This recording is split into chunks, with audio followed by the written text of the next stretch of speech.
Hey there and welcome back to NBA 2K18's My League Mode. My name is Pete and today, for the third time in this series, we complete the trade deadline episode of our My League expansion series with the Louisville Legionnaires.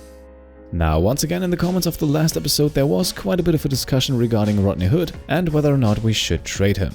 And at this point I want to thank you for the discussion and especially the way you guys handle it. You keep it civil, you bring up good arguments. That is definitely not always the standard in the 2K community, and I just wanted you to know that I'm very happy about that. It fits the way I want to present the channel, and I'm happy you guys add to that each episode. Now, regarding Rodney Hood, I have read all of the comments, and even though some of you won't like it, my final decision stands. He will remain with the team at least for one more season.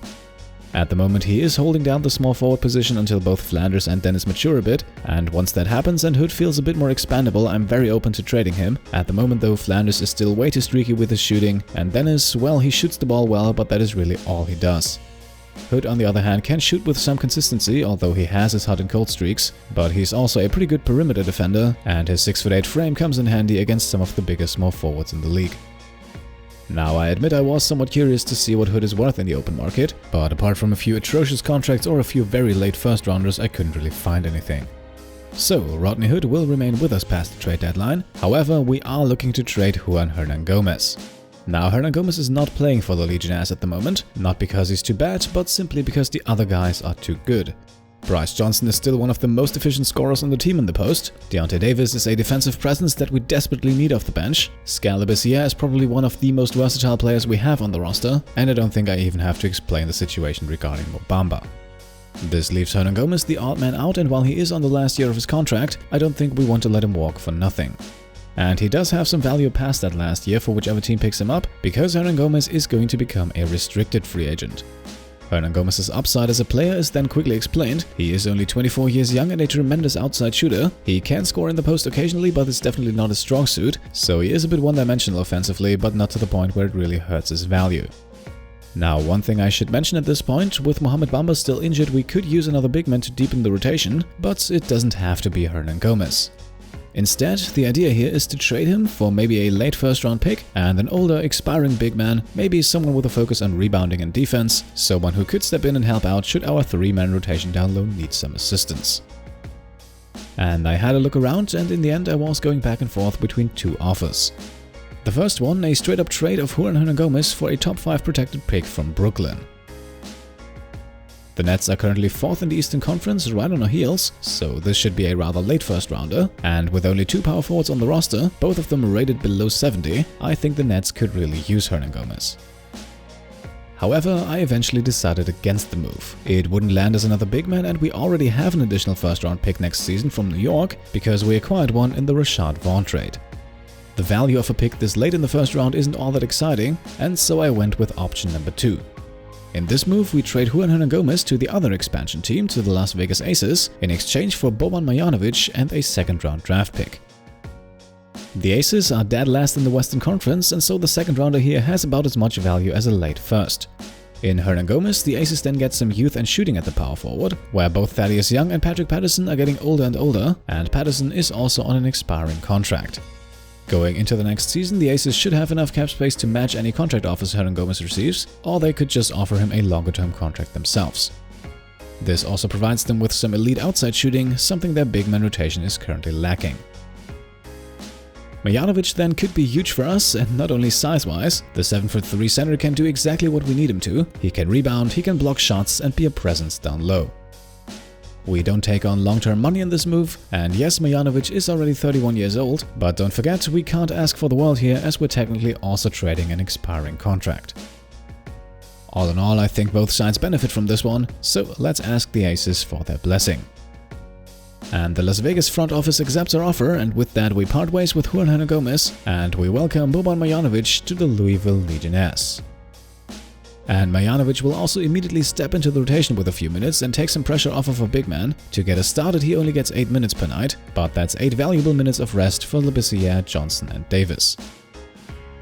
And with that rotation, we now travel to New Orleans for the first matchup of the episode against the Pelicans. Just like in the last episode, our hosts are still missing Anthony Davis, and backup point guard Frank Jackson is also still out with an injury. And that was enough for the Legionnaires to score a ridiculous 79 points in the first half. Over the course of the game, they shot 61% from the field and 52% from deep, and that allowed them to score 134 points in a 28-point victory here. The scoring leader tonight, the familiar face of Josh Richardson, his 27 points led all scorers, followed by rookie Andre Flanders with 22. 6 more guys scored in double figures, including Rodney Hood, Skylar Bessiere, and rookie Mitch Dennis, and Dennis once again impressive from the outside, shooting 4 of 5 from deep. Tyler Hughes finished the game with a 10-point, 10-assist double-double, and he also only committed 1 turnover, while Bryce Johnson and newcomer Marjanovic also both added 10 points in the win here. Deontay Davis then barely missed a double-double, scoring only 8 points, but he had a team-high 13 rebounds. So a great team effort here to start us off tonight, and we now have a big matchup with the Philadelphia 76ers waiting, but the trade deadline is also only 2 days away, and that means the league is making some moves. This one, however, fairly low profile, and therefore I don't want to get into too much detail. Memphis is looking to move small forward Darius Miller and a second rounder to New York, where the Knicks would be giving up power forward Mike Scott. In this move, Memphis gets rid of one of 4 small forwards on the roster, and Miller is on an expiring minimum contract, so his loss shouldn't hurt the team all that much. Acquiring Mike Scott at the power forward, however, is valuable for Memphis, as the Grizzlies currently only have 2 players at this position, both of them not with the highest ratings. The Knicks then also should have no problems parting ways with Mike Scott. Just like Miller, he is on an expiring minimum deal and the 4th player at the position. Miller's role with the Knicks wouldn't change much. If he gets playing time at all, he would still be the 3rd option, but the Knicks also get a second rounder out of it, and I think that is enough to make the trade useful for both sides. Therefore we accept and now move on to the next matchup. Now the Sixers are currently just 2 games ahead of us in the East, holding down the 2nd seed behind the Cavaliers. Their young core has developed nicely, and they have also already managed to sign most of their young guys to an extension. And their combined firepower tonight was also enough to keep them on top and hand us a loss. The Legionnaires lose by 10 in Philly, 105-95. Stats-wise, however, the game was actually fairly even, apart from one thing maybe, and that was fouls and free throw shooting. The Legionnaires only went to the line 16 times, while Philadelphia shot a whopping 36 free throws, and even though they didn't hit them at a fantastic rate, it still was enough to secure them the victory.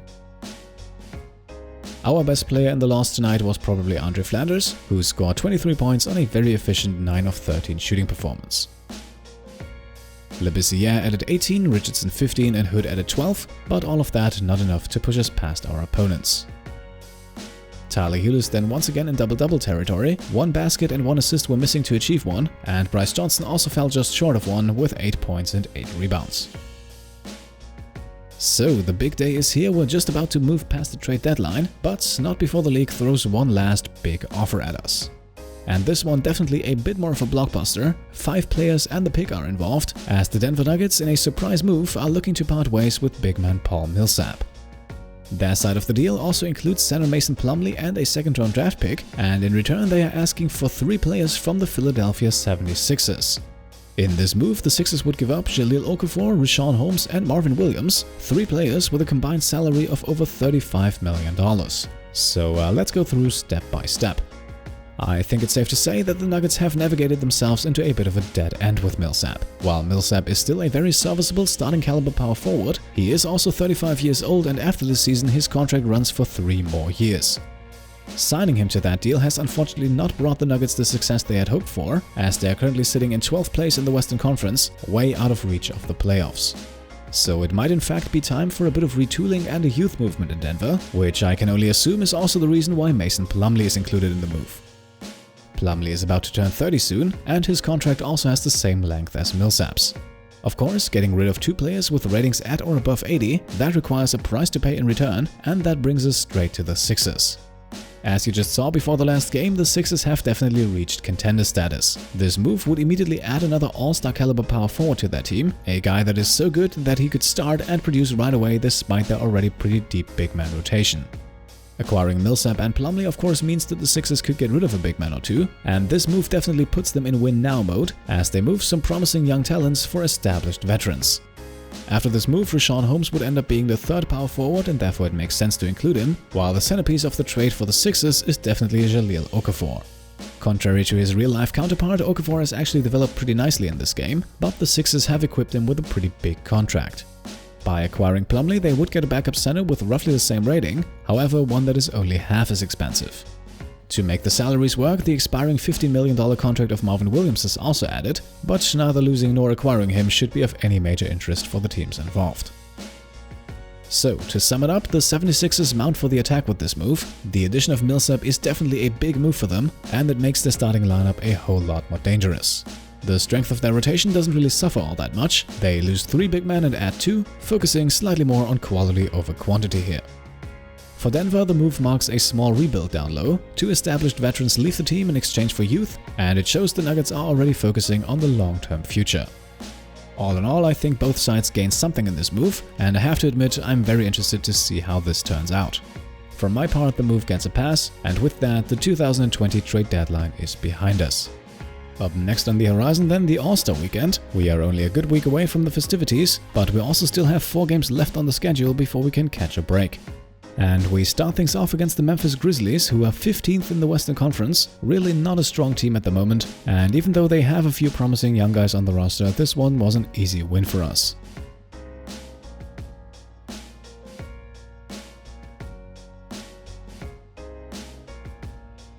Josh Richardson returns to his usual place at the top of the scoring list. He had 32 points, shooting 13 of 19 from the field. A fantastic performance from him, once again cementing himself as the Legionnaires' best scorer. Point guard Tyler Ulis wasn't too shabby either tonight. He came in second in scoring with 18 points, and he also added 5 rebounds, 9 assists, and not a single turnover to his stat line. Andre Flanders, Rodney Hood and Bryce Johnson all with solid efficiency and double-digit scoring performances as well, and the same can be said for Skal Labissière, who also grabbed 11 rebounds to complete a double-double. Up next on the schedule, then the Golden State Warriors, not the powerhouse they once were, but still one of the top teams in the West, however in this game missing Steph Curry due to injury. That and a new career high from Mitch Dennis were enough for us to squeeze by, and this time we got the upper hand in terms of free throws. The Legionnaires made 27 of their 32 trips to the line, and if you add the 17 steals they racked up today, I think the win here was more than deserved. And like I said, a new career high for Mitch Dennis tonight, 26 points, shooting 9 of 14 from the field and 3 of 7 from deep, and he also made the most out of his 5 trips to the free throw line. Tyler Ulis then with a strong scoring performance as well. He finished the game shooting 8 of 12 for 22 points, and he also dished out 7 assists. Once again, quite a few other players in double digits here tonight. With Rodney Hood, Andre Flanders and Josh Richardson, we see the usual suspects make the list here. With Richardson though, we also have to mention his 6 steals tonight. He was a beast on the defensive end, and even though he didn't have the best shooting night, his contributions definitely played a huge part in the win. 2 more games are left until the All-Star break, and we start things off against Washington, and facing the Wizards on their home court, the Legionnaires sadly fall short. John Wall was actually playing on a recovering torn meniscus, but that unfortunately wasn't enough to stop him, and so the Wizards take this one 124 to 111.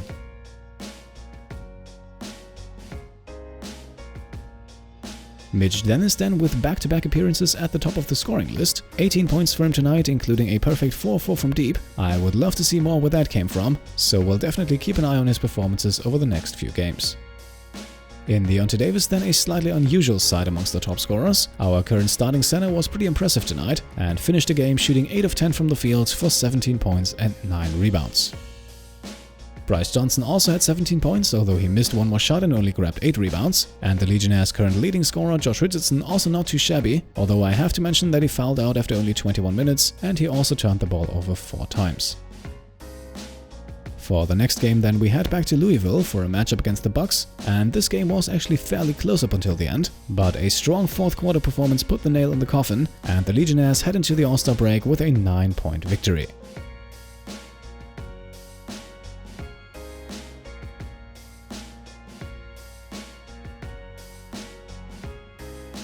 Richardson scored 25 points tonight, although 12 of those came from the free throw line. Still, he provided us with some much needed scoring late in the game, and he was arguably the Legionnaires' best player out on the court tonight. Andre Flanders then comes in close behind Richardson with 23 points, while Labissière, Hood and Dennis score 14, 13 and 12 respectively.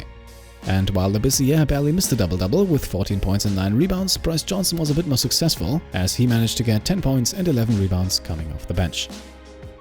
I feel like I also have to mention our point guards, who were in an absolute passing frenzy tonight. Rajon Rondo didn't score much, but he dished out 11 assists in only 17 minutes, and Ulis didn't even make a single basket. Still, he assisted on 9 of his teammates.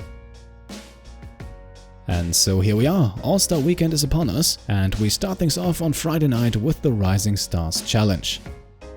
Representing the Legionnaires on the stars is Andre Flanders. Mohamed Bamba unfortunately still out with the injury, and the other young star Mitch Dennis sadly did not get an invite.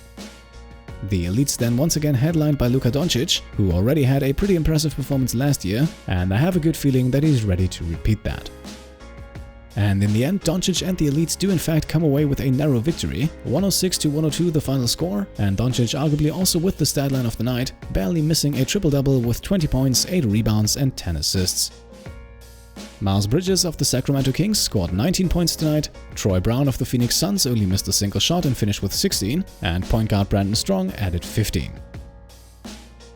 A bit of unfortunate news then for center Rodson Emeterio. The giant 7'5" rookie from Spain only played 3 minutes tonight before he injured himself and dislocated his patella. He will now miss the rest of the season, and that is of course extremely sad, especially since the injury happened in what was more or less an exhibition game. Now, the Stars came up short tonight but still had a few interesting scoring performances as well. Pelicans big man Josh Mitchell led the team in scoring with 19 points. First overall draft pick Grant McLeod from the Dallas Mavericks had 15 points and 7 assists. And our very own Andre Flanders wasn't too bad either with 12 points and 7 rebounds. And with All-Star Saturday night coming up, I think this is the perfect point to make the cut. In the next episode we will have the rest of the festivities, we will also complete the month of February, and we will move past the contract extension deadline. Until then, as always, leave a thumbs up if you liked the episode, and if you want to support the channel and haven't subscribed already, then go ahead and feel free to do so. Thank you all for watching, and I'll see you next time. Cheers!